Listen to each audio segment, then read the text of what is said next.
Walter Bramble takes the night train to Scotland. Chapter 1. The Train After Dark. Walter Bramble had always liked railway stations in the evening. In the daytime, they were purposeful places. People hurried beneath the departure boards with coffee cups in one hand and telephones in the other. Suitcases rattled across the tiled floors. Announcements arrived before the previous announcement had quite finished, and everyone appeared to know exactly where they were meant to be going, which Walter had never entirely managed himself, not even after 68 years of practice. But after dark, once most of the day's trains had gone, a station became something else. It became a place of lamps and echoes.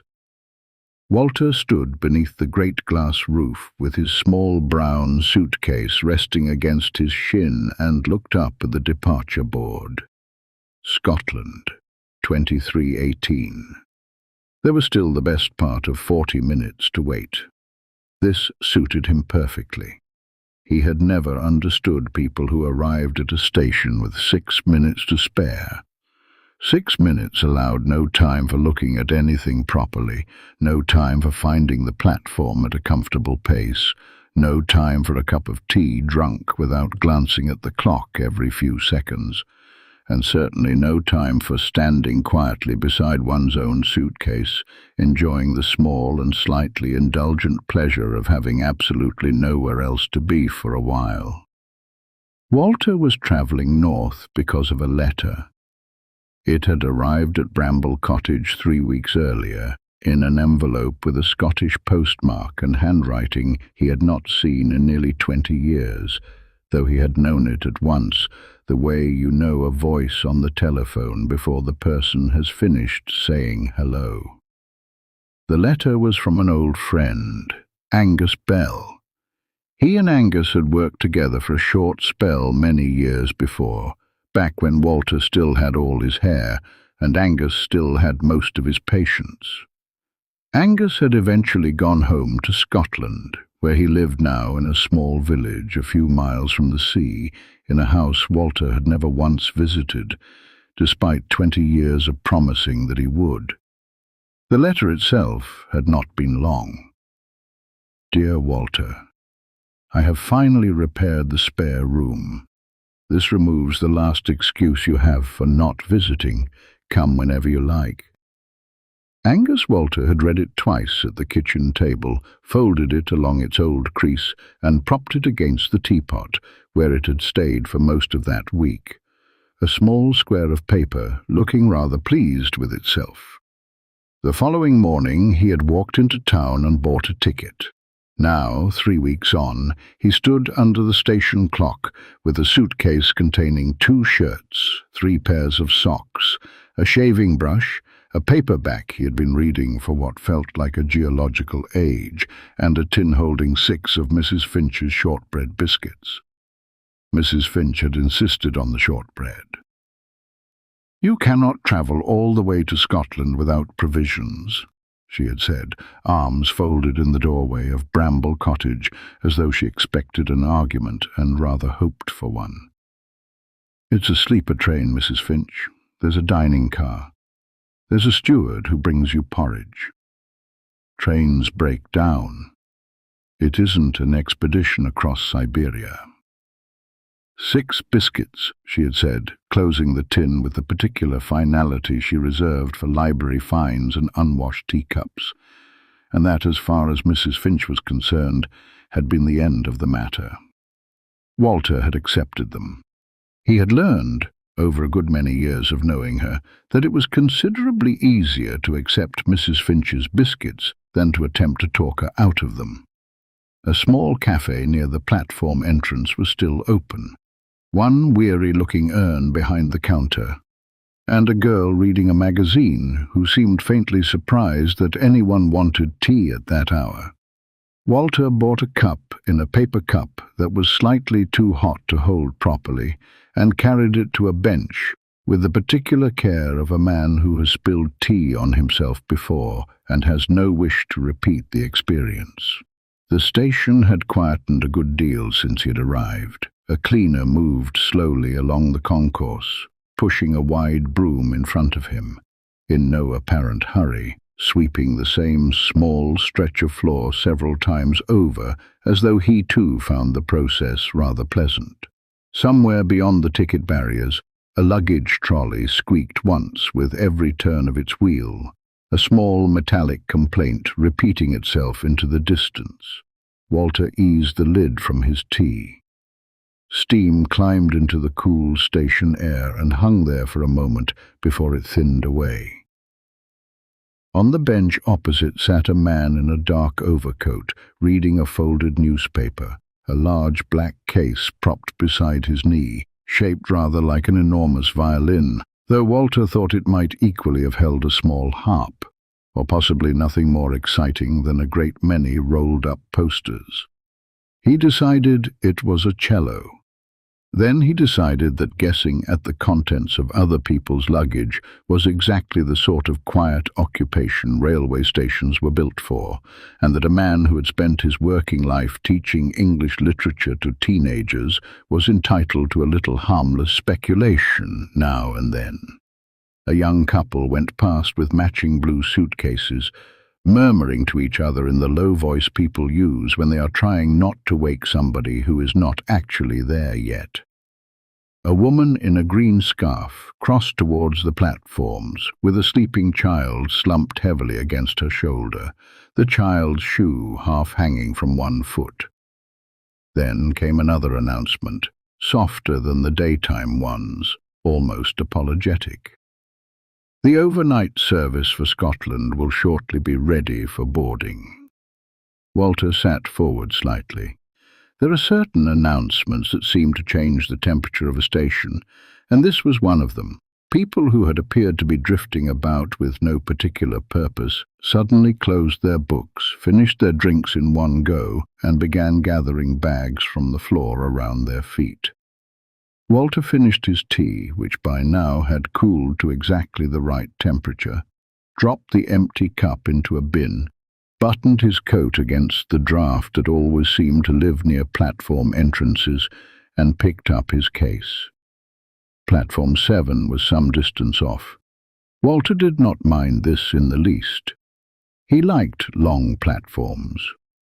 There was a particular satisfaction in walking the length of a train before boarding it, passing carriage after carriage, and wondering, briefly and without any real need to know, about the little temporary worlds glowing behind each window.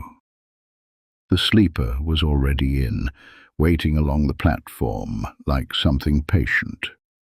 Its windows glowed a soft amber under the station lights, and here and there a curtain had already been drawn, a small square of privacy against the general openness of the platform. Walter paused for a moment at the top of the ramp before going down. The train looked different from an ordinary daytime service, he thought. Less like a machine waiting to leave, more like a long, narrow, illuminated building that happened, for reasons of its own, to have wheels beneath it. A member of staff stood beside one of the doors checking tickets against a list on a clipboard. "Good evening," the man said, without much enthusiasm, though not unkindly either. He had the look of somebody near the end of a long shift. "Good evening," Walter replied. The man glanced at Walter's ticket. "Carriage F, cabin 12. "Thank you." Towards the front, about halfway along. Walter set off beside the train, past window after window. Through one he saw a narrow corridor with small brass lamps glowing above each door. Through another, a woman was arranging a little stack of paperbacks on the fold-down table beside her bed, turning each one so the spine faced outward, as though tidiness might improve her chances of sleeping. Further along, somebody had already drawn their curtains for the night, and Walter felt the small, companionable curiosity of wondering who was in there, and where they were going, and whether they too had a tin of shortbread they had not really wanted, but had accepted anyway.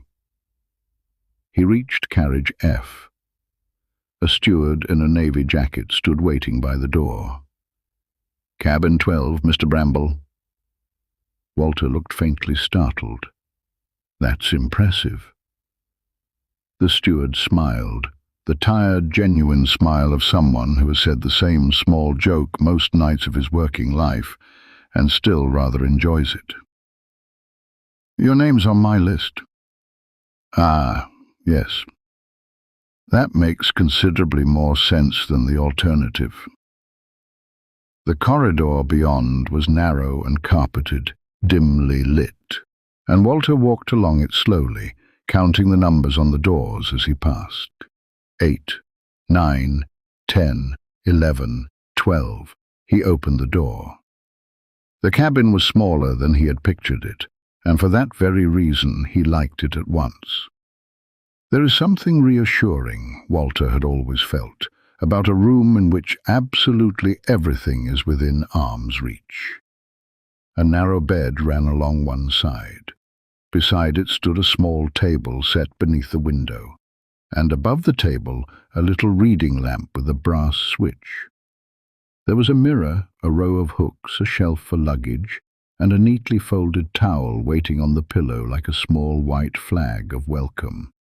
2 bottles of water stood on the table, sweating faintly in the warmth of the cabin. Walter set his suitcase on the bed, and for several minutes did nothing at all except look around him. He opened the little cupboard. He closed the little cupboard. He tested the reading lamp, which worked. He examined the blind, which also worked. He looked underneath the bed for no particular reason, found nothing under there but a faint smell of clean carpet, and sat down feeling, on the whole, rather satisfied with the arrangement. Outside on the platform, beneath a row of lights, a man in an orange jacket walked past with a clipboard tucked under one arm, checking something along the length of the train that Walter could not begin to guess at. Walter took off his coat and hung it from one of the hooks. He lifted Mrs. Finch's biscuit tin from the suitcase and set it on the table, where it sat, looking entirely at home. Then he took out his book, a history of Britain's canals that he had been reading, on and off, for nearly 3 months. He was enjoying it enormously, partly because it was genuinely interesting, and partly because, after roughly 8 pages of lock gates and towpaths, it reliably made him sleepy in a way few other books managed. There was a soft knock at the door. Walter opened it. The steward stood outside, notebook in hand. "Would you like tea or coffee in the morning, Mr. Bramble?" "Tea, please." "And breakfast?" "What's on offer?" "Nothing too grand. Porridge, yogurt, some fruit, or a breakfast roll if you'd rather." "Porridge would be lovely." "And what time would you like waking?" Walter considered this properly, the way he considered most things. "When does Scotland begin?" The steward paused, as though the question deserved a moment's real thought, which Walter appreciated. "Geographically or philosophically?" "Geographically will do for tonight. We cross the border sometime in the small hours. You won't see much of it in the dark, mind." "In that case, 6:30 should do nicely." 6:30 it is, Mr. Bramble." The steward moved off down the corridor to knock at the next door, and Walter closed his own, listening to the small rhythm of it happening again, a few cabins along, and then again after that. For the first time he noticed a very faint vibration under his feet, so slight he could not have said exactly when it had begun. Somewhere deep in the body of the train, machinery had started to hum, low enough that it felt more like a feeling than a sound. Walter sat by the window. Across the platform the station clock read 11:14, 4 minutes left. Another passenger hurried past outside, tugging a suitcase with one wheel that clearly did not agree with the direction he wanted it to go. Walter watched him go, and found himself wondering, not for the first time in his life, whether there were people who genuinely enjoyed arriving with 4 minutes to spare, who found something exciting in it rather than something faintly undignified. He hoped, quietly, that there were not very many of them. At 11:16 the doors closed with a soft, decisive thud that ran the length of the train. At 11:17 the platform went strangely still, the way a room goes still after somebody has stopped talking. And then, at 11:18 exactly, Walter felt the gentlest possible movement, so slight that for a moment he could not tell whether the train was moving or the platform had simply decided, very slowly, to slide away from him instead. A lamp went past the window, then another. A bench drifted backward and was gone. The station clock disappeared behind the edge of the glass. Walter Bramble was on his way to Scotland. He watched the platform recede until the great roof itself had slipped away behind them, and then there was nothing outside but a succession of brick walls, signal lights, and darkened buildings sliding quietly past. The train moved slowly at first, almost thoughtfully. It passed sidings full of sleeping trains, dark and still, lined up like animals resting in a field. It passed rows of terraced houses whose upstairs windows glowed faintly behind drawn curtains, each one holding some small, unknown evening of its own. It passed a supermarket car park with 3 cars in it and one trolley standing alone near the entrance, as though waiting patiently for somebody who was never coming back for it. Then, gradually, the buildings began to thin. The rails settled into a steady, rolling rhythm beneath the carriage floor. Walter reached up and turned off the main cabin light. At once the window became darker and far more reflective, and he could see his own face there, faint and pale, hovering somewhere out among the fields. Beyond his own reflection, occasional lights moved through the darkness. A farmhouse window, a lit road with nobody on it, a distant scatter of village lights, there and then gone. Walter opened the biscuit tin. He ate one piece of shortbread slowly, the way you eat something when there is truly no reason to hurry. Mrs. Finch's shortbread was, as ever, unusually dense. Walter privately suspected that 2 or 3 pieces of it, properly mortared, could have shored up a garden wall. But it tasted very good indeed, and he brushed the crumbs from his jumper with the small satisfaction of a man who has just proved a point to nobody in particular. The train gathered speed. There is something rather wonderful, Walter thought, about travelling through the night rather than the day. On an ordinary daytime journey, you watch the landscape go by. Fields, towns, the odd church tower, a river glimpsed for a second and then gone.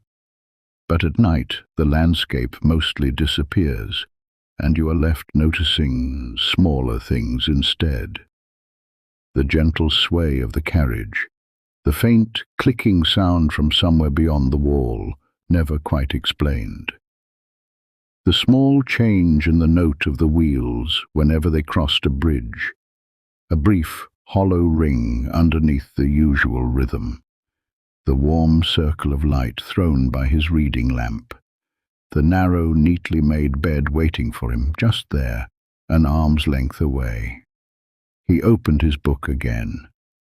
The development of Britain's inland waterways during the 18th century had never sounded quite so soothing as it did at that moment, somewhere in the dark, moving north. He read 4 pages, then 2 more. At some point, the train began to slow. Walter looked up from the page and out of the window.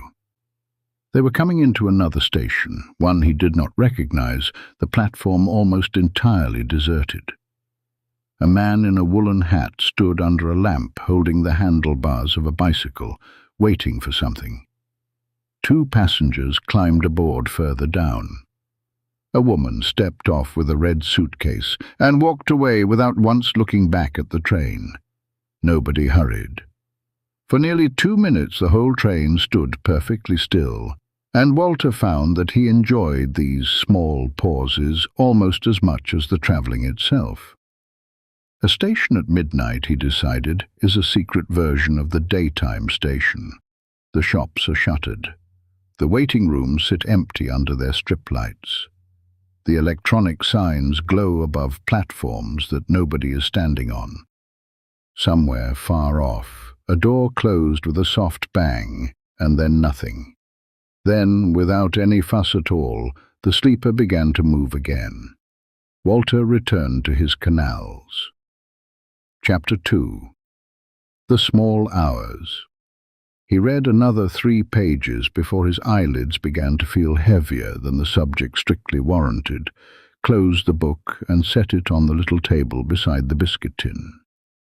He stood carefully in the small space available to him and prepared for bed. This took rather longer than it usually did, on account of the fact that removing one's trousers in a sleeper cabin requires a certain amount of strategic thinking, particularly if one does not wish to fall against an open suitcase, which Walter very nearly did, catching himself on the edge of the little table at the last moment and standing quite still afterward, listening to see whether anyone in cabin 11 had heard. Nobody had, or if they had, they were too polite to say so. He folded his clothes as neatly as the light allowed, placed his shoes side by side beneath the bed, washed his face at the small basin in water that was slightly colder than he expected, and climbed at last beneath the duvet. The bed was narrow, but comfortable in the particular way that narrow beds sometimes are, holding you snugly rather than leaving you room to roll about and lose the warmth you have made for yourself. Walter adjusted the pillow, then adjusted it again, turning it over to find the cooler side, an old habit from childhood that he had never once managed to break and had by now stopped trying to.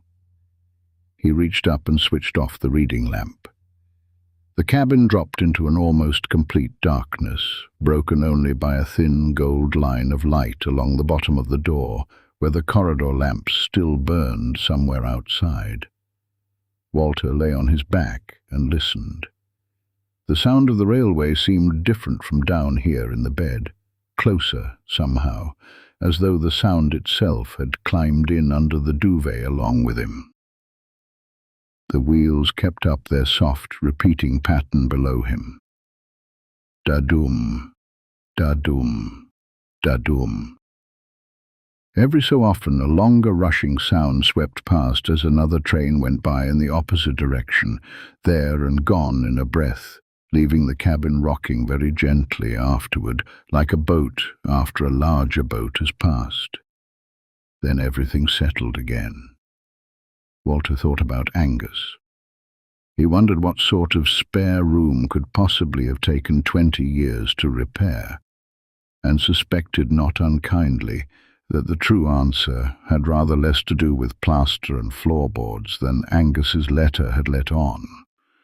Some rooms, Walter thought, take longer to be ready for a visitor than any builder could account for.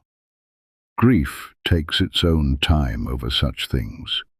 So does simple stubbornness. Angus had always had a fair supply of both. He wondered what the village would look like, whether it would match the picture he had built of it over 20 years from a handful of old photographs and even older stories. A grey stone harbour, probably. A single shop that sold everything and nothing in particular. A church with a squat little tower built to survive weather rather than to impress anybody. He wondered whether Scotland would feel different when he woke, whether there would be some particular smell in the air, some change of light that told you at once you had crossed into somewhere else. Then he stopped wondering, because his thoughts had begun to soften and blur at the edges in the way thoughts do just before sleep takes them.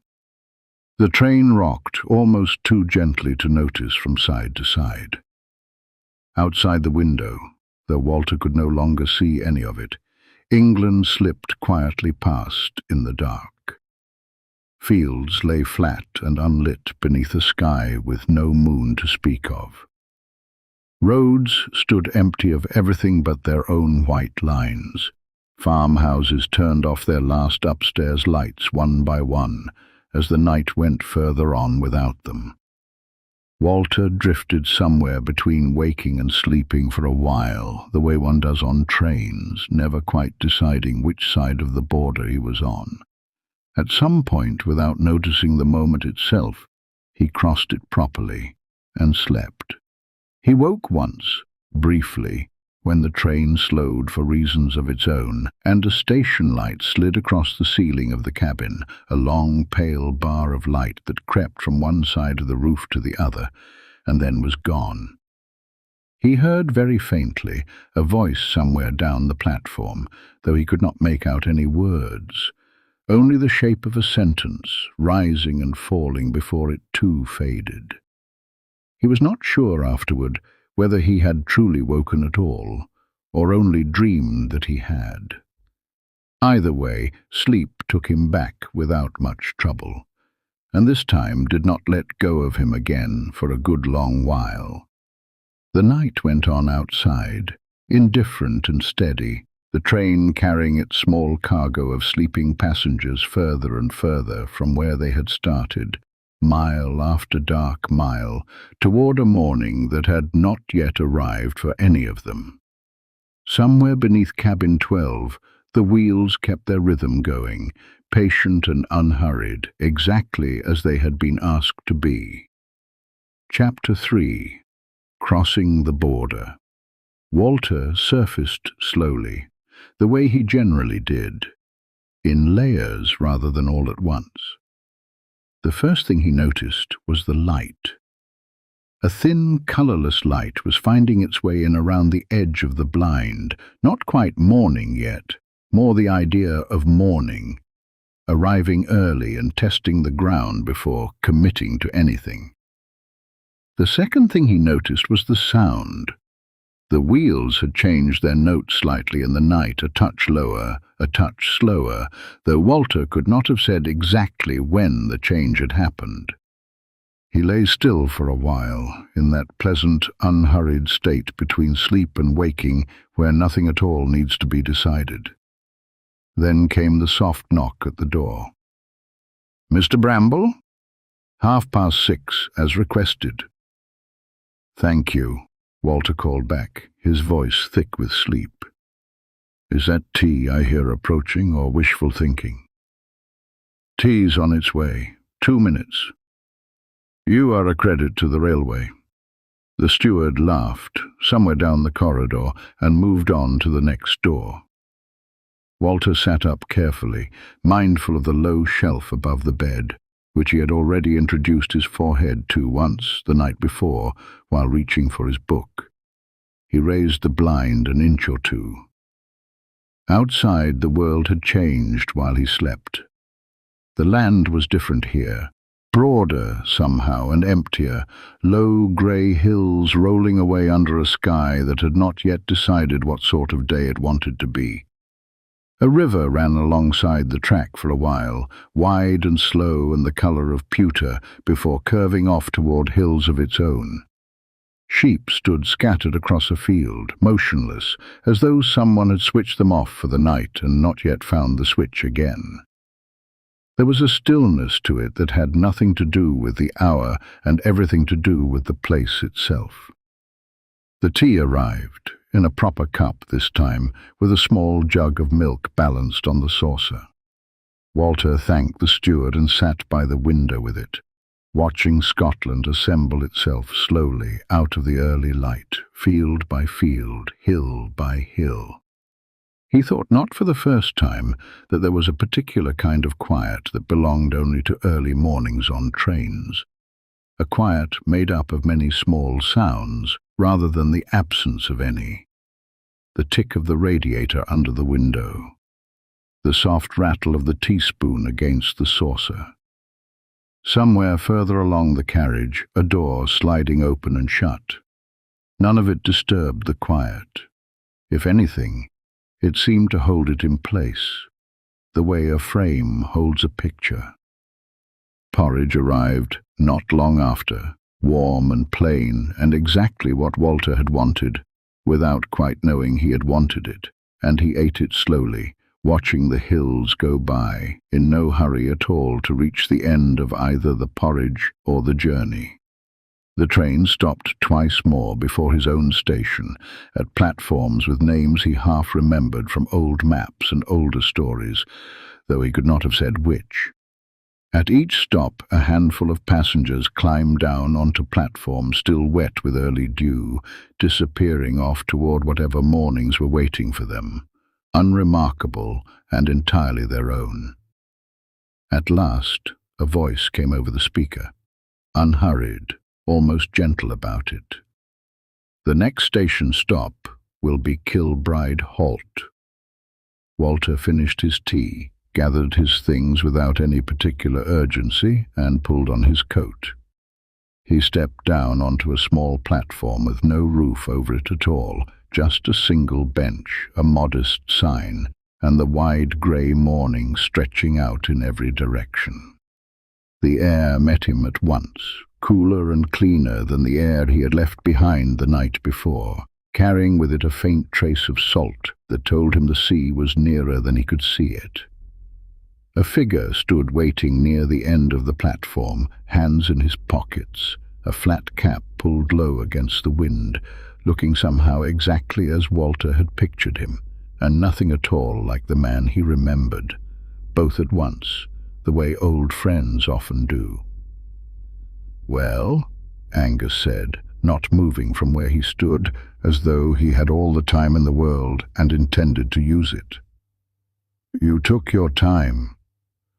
20 years is not the sort of thing one hurries," Walter said, setting down his case. "I understand the room is finally finished." "It is, mostly. Mostly. There's a window that doesn't quite shut. You'll want an extra blanket." "Angus, I have travelled the length of the country on a train with a bed the width of an ironing board. I think I can manage a window." Angus almost smiled at that, the corner of his mouth moving in a way Walter remembered very well indeed, and picked up the suitcase before Walter could object, turning toward the road that led away from the station and, presumably, toward the sea. They walked together in no particular hurry, the gravel path crunching softly underfoot, gulls calling somewhere out over water that Walter still could not see but could feel, now, in the air itself, in the low grey light, in the whole unhurried shape of the morning. Neither of them said very much for a while. There did not seem to be any need. Behind them, back along the empty track, the sleeper train sat resting in the little station for a minute longer, engine idling low, before it gathered itself and moved on, carrying its last few sleeping passengers further north still toward mornings of their own that had not quite arrived yet either. Walter did not watch it go. He was already looking ahead toward the road and the low hills and whatever the rest of the day was quietly deciding to become.